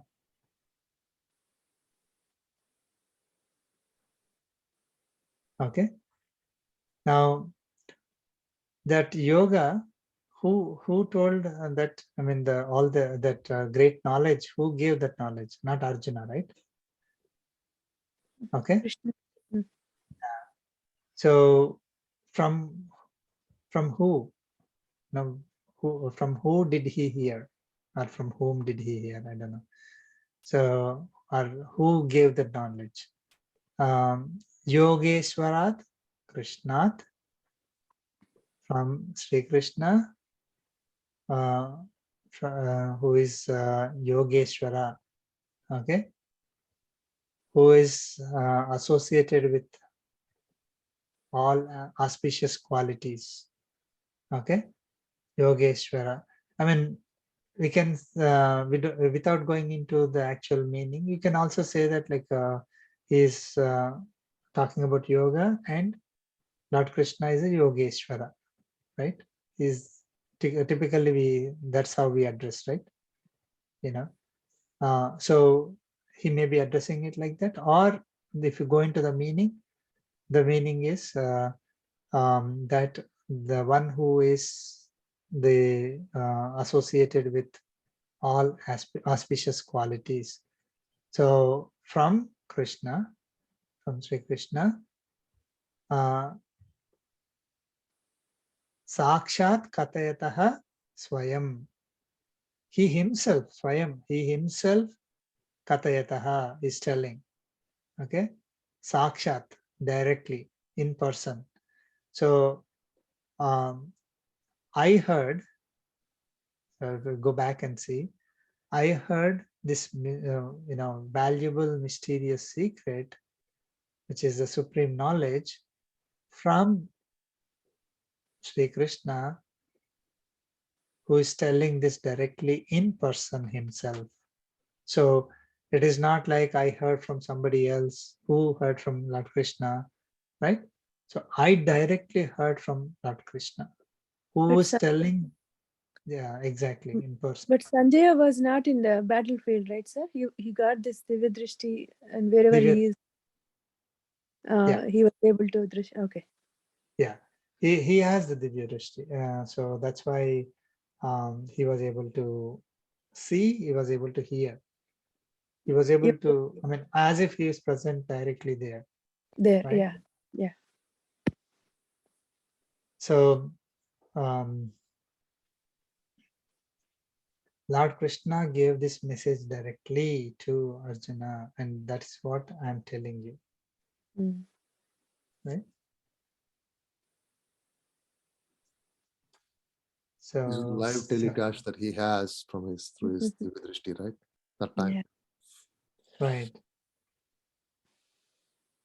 So wonderful. Mm. 76.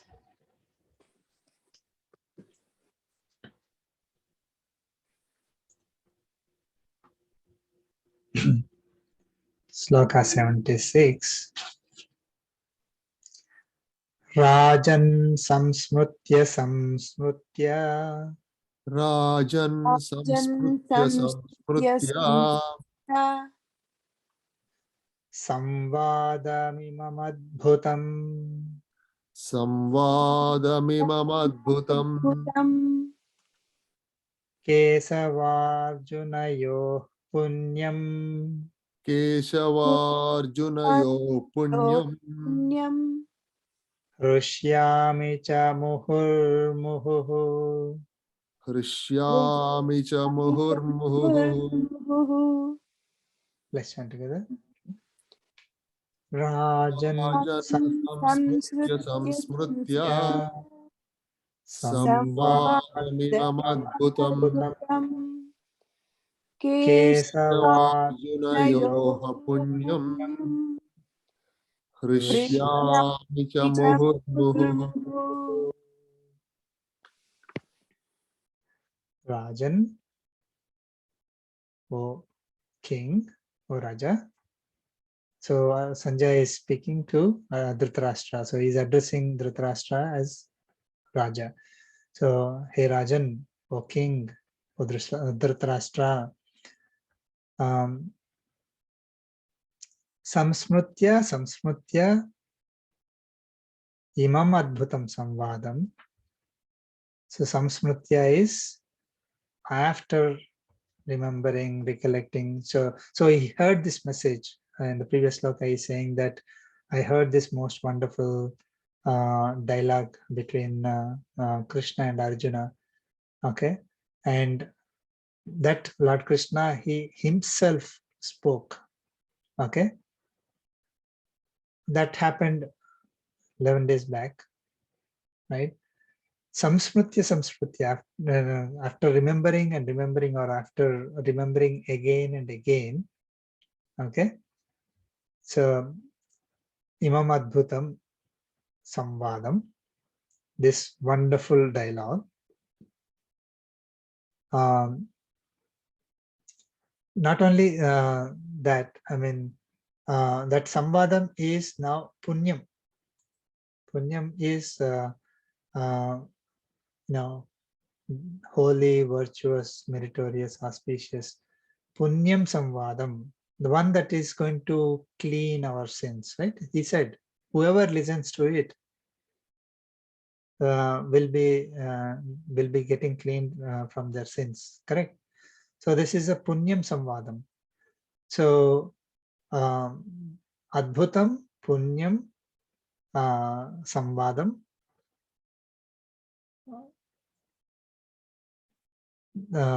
After remembering, now he heard it, and now he is recollecting, again and again.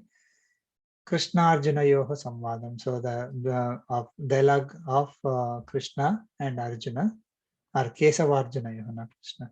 Here it is Kesava, referring to Krishna, right? Another name of Krishna. What is happening after remembering again and again? Krishyami, I am rejoicing, I am thrilled with joy, Muhur muhuhu, again and again. So whenever he remembers, he's thrilled, I mean, he's rejoiced. So keep recollecting and rejoicing, recollecting, rejoicing. So recollecting or remembering again and again, I am rejoicing again and again. You see.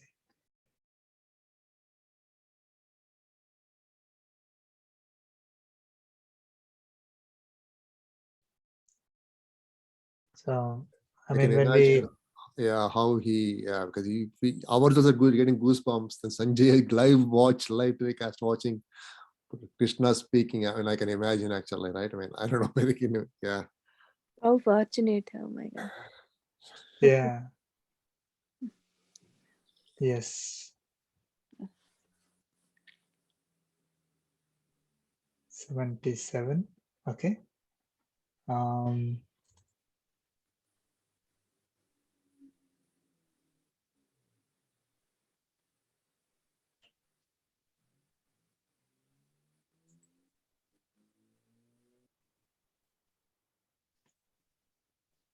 Sloka 77.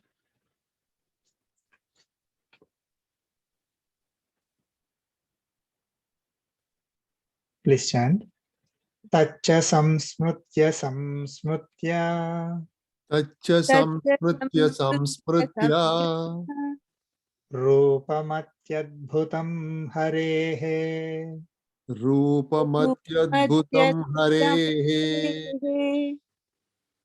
विस्मयो मे महान् राजन् विस्मयो मे महान् राजन् हृष्यामि च पुनः पुनः हृष्यामि च पुनः पुनः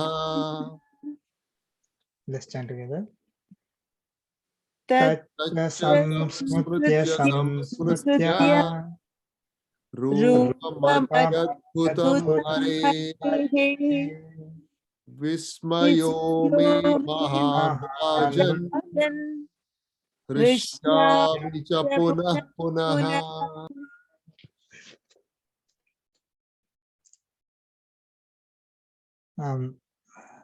Sanjay is continuing.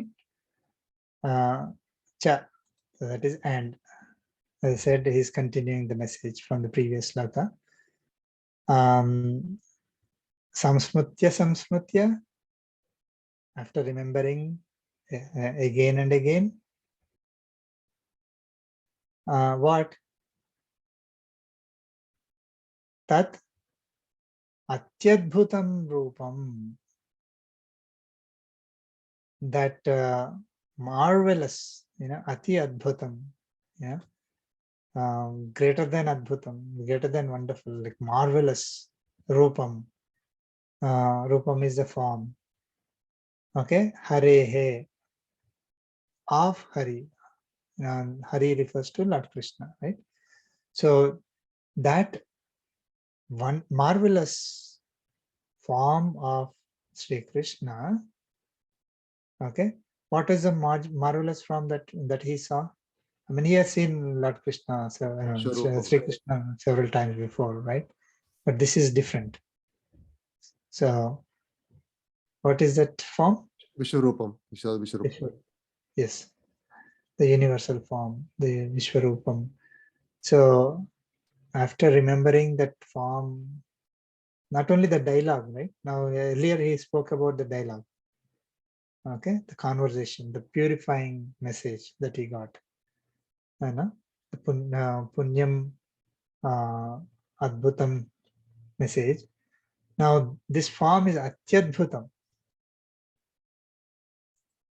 So here this is samvadam adbhutam, he said. I mean, here Sanjay is saying atyadbhutam rupam. Okay, his marvelous universal form, Vishwarupam. So after remembering that form again and again, Vismayaha me mahan. It is giving great amazement to me. Now, Vismayam means that amazement, that amazing, right? So he was amazed to see, right? So it is giving, whenever he remembers, he's getting the same amazing feeling, that great amazing, like Mahan Vismayaha to me, right? So, and then he's saying, Rajan, O king, Rishyami cha punah punaha. So after remembering this marvelous form, it is giving me great amazement to me. It is giving great amazement to me, and I am rejoicing again and again. So what is he rejoicing about? Like he's remembering the dialogue, and he's rejoicing again and again. And he's remembering the marvelous form again and again, and rejoicing again and again. So both the dialogue and the form is always recollecting and rejoicing again and again. So he's in a, like, he always, is in the mode of trying to recollecting what Lord Krishna, the dialogue between the two, and at the same time he's saying Lord Krishna's universal form, that, and whenever he recollects that, he's getting that rejoicing feeling.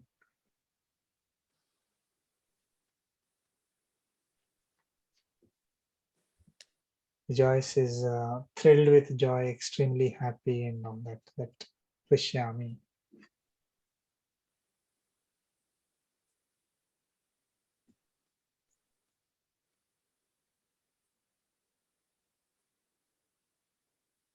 Any questions on this?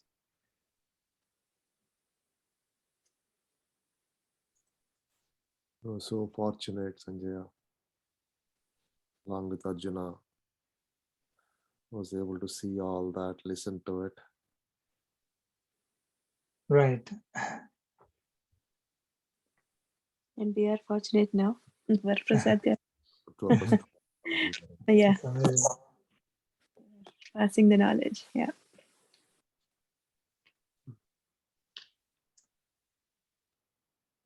That's, I was about to say that the sloka 68, that's what exactly what Prasad are doing, right? 67 or 68. Yeah. That's what I was thinking. Yeah. He's just following. Yes. Yeah. 68, 9, I think, 69. Yeah, that's what when I was reading him. Listen to it. So wonderful. So last sloka is 78. Yeah. We'll do it next week, Andy? Yeah, today Balaji Garu is not there. I think Rupa will also be back for hopefully next week. Oh, okay. Okay. Yeah, she said 1 week, and hopefully she'll be back as well, so we'll have more audience. We'll just read, Andy. We'll just read. Yeah, read better. Yeah. We'll chant and then get the meaning. Yeah. Later. Yeah. We can. That's it.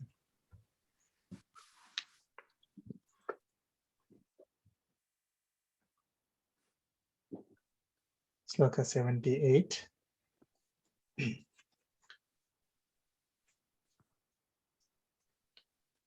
Yatra Yogeshwara Krishna. Yatra Yogeshwara Krishna. Yatra Partho Dhanurdharaha. Yatra Partho Dhanurdharaha. Tatra Sri Vijayo Bhutihi. Tatra Sri Vijayo Bhutihi. Dhruvani Tirmatir Mama. Dhruvani Tirmatir Mama. Let's chant together. Yatra Yogeshwara Krishna. Yatra Partho Dhanurdharaha. Tatra Sri Vijayo Bhutihi. Dhruvani Tirmatir Mama.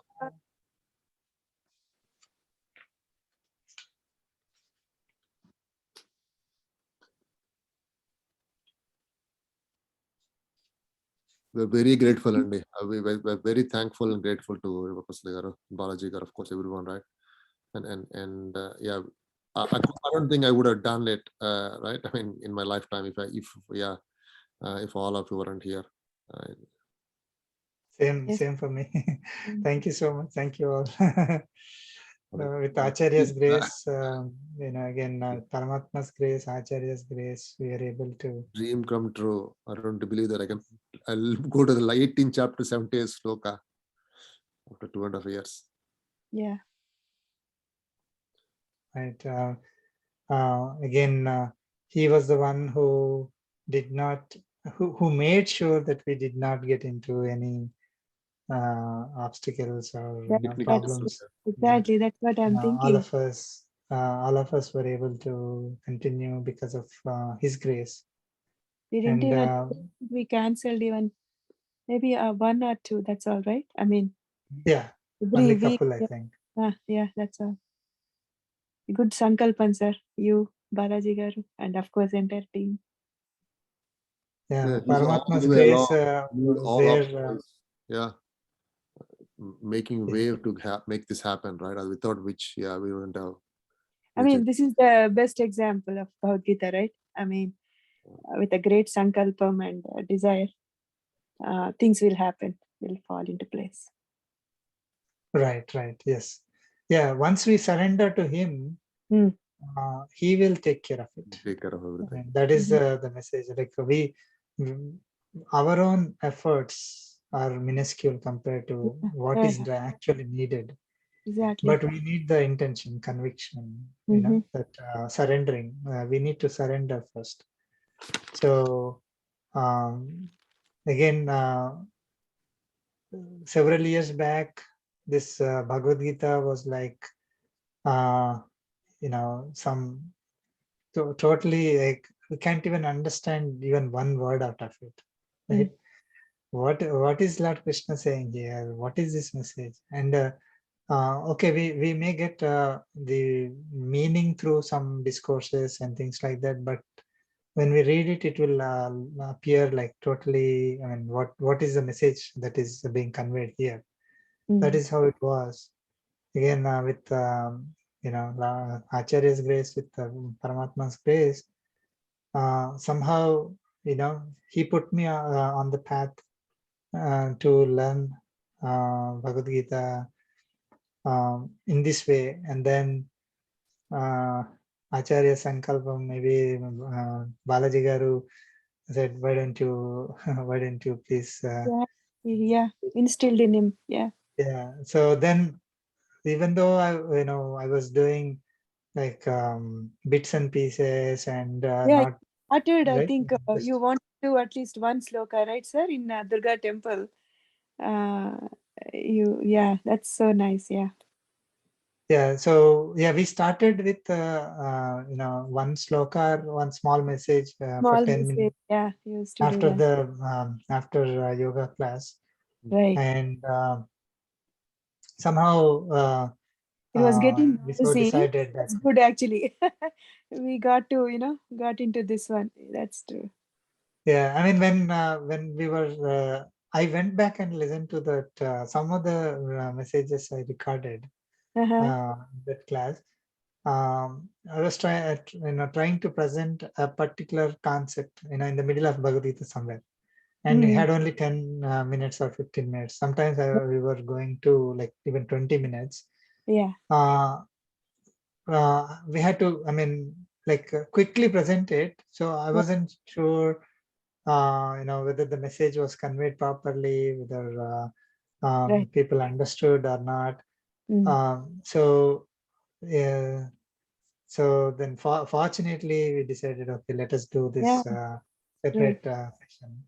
Again, credit goes to Balaji Garu for and he made it. I mean, Paramatma made it so easy. We never felt we have been dragged into this. I mean, every class we were looking forward to, listen to it and all. His grace. Yeah, that's absolutely correct, Andy. Actually, even though I'm not an active participant in the discussions, and I'm not a regular attendee, from past few months, but I have to say thank you to Varaprasad Garu and Balaji Garu and the entire team. Even your questions, the team questions. I feel like, oh, this is how we should think. Oh, this is the answer that Varaprasad Garu is giving. Oh, we should do this way. Those kind of things I learned a lot.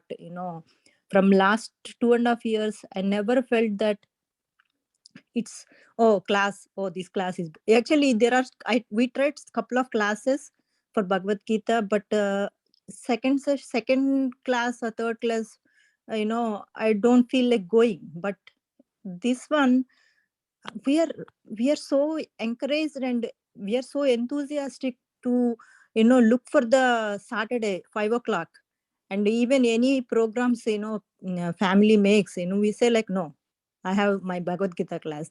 That's how we feel, and we come and listen to Varaprasad Garu, and his words are like meditation to me. Thank you so much, sir.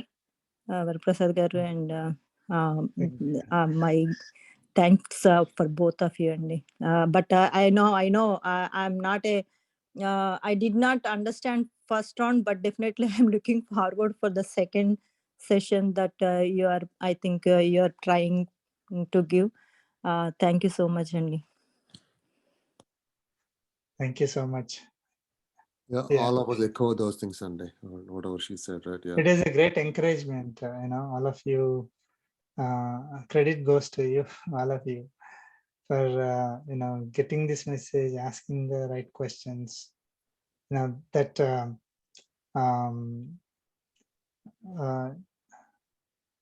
I've seen in some, there could have been cases where the questions may go in a different direction and things like that. Never happened. All of you were so. I'm so grateful to all of you. We the entire session, all sessions, we were able to do it very smoothly. I hope whenever the questions were there, like they were all, again with Acharya's grace, we pray to Lord Krishna and Acharya. Whatever we speak, it is we consider it is their blessings only. So I hope the answers were useful and you're able to get the message. No, your answers without even you answered questions, right? Some are tricky questions without pinching anyone, without hurting anyone. Right? It's very hard, right? And the way, yeah, you kind of know this answering those questions, yeah. I think yeah, and in relating to the previous lokas and all those things, right? And yeah, I don't think anyone can do that, sir. Yeah, you didn't Clarified many misconceptions, sir, very nicely and in a sweet way, because we all had a different view of Gita. I'm sure it did for many also who are listening to recordings and all. Really, yeah, clarified very well.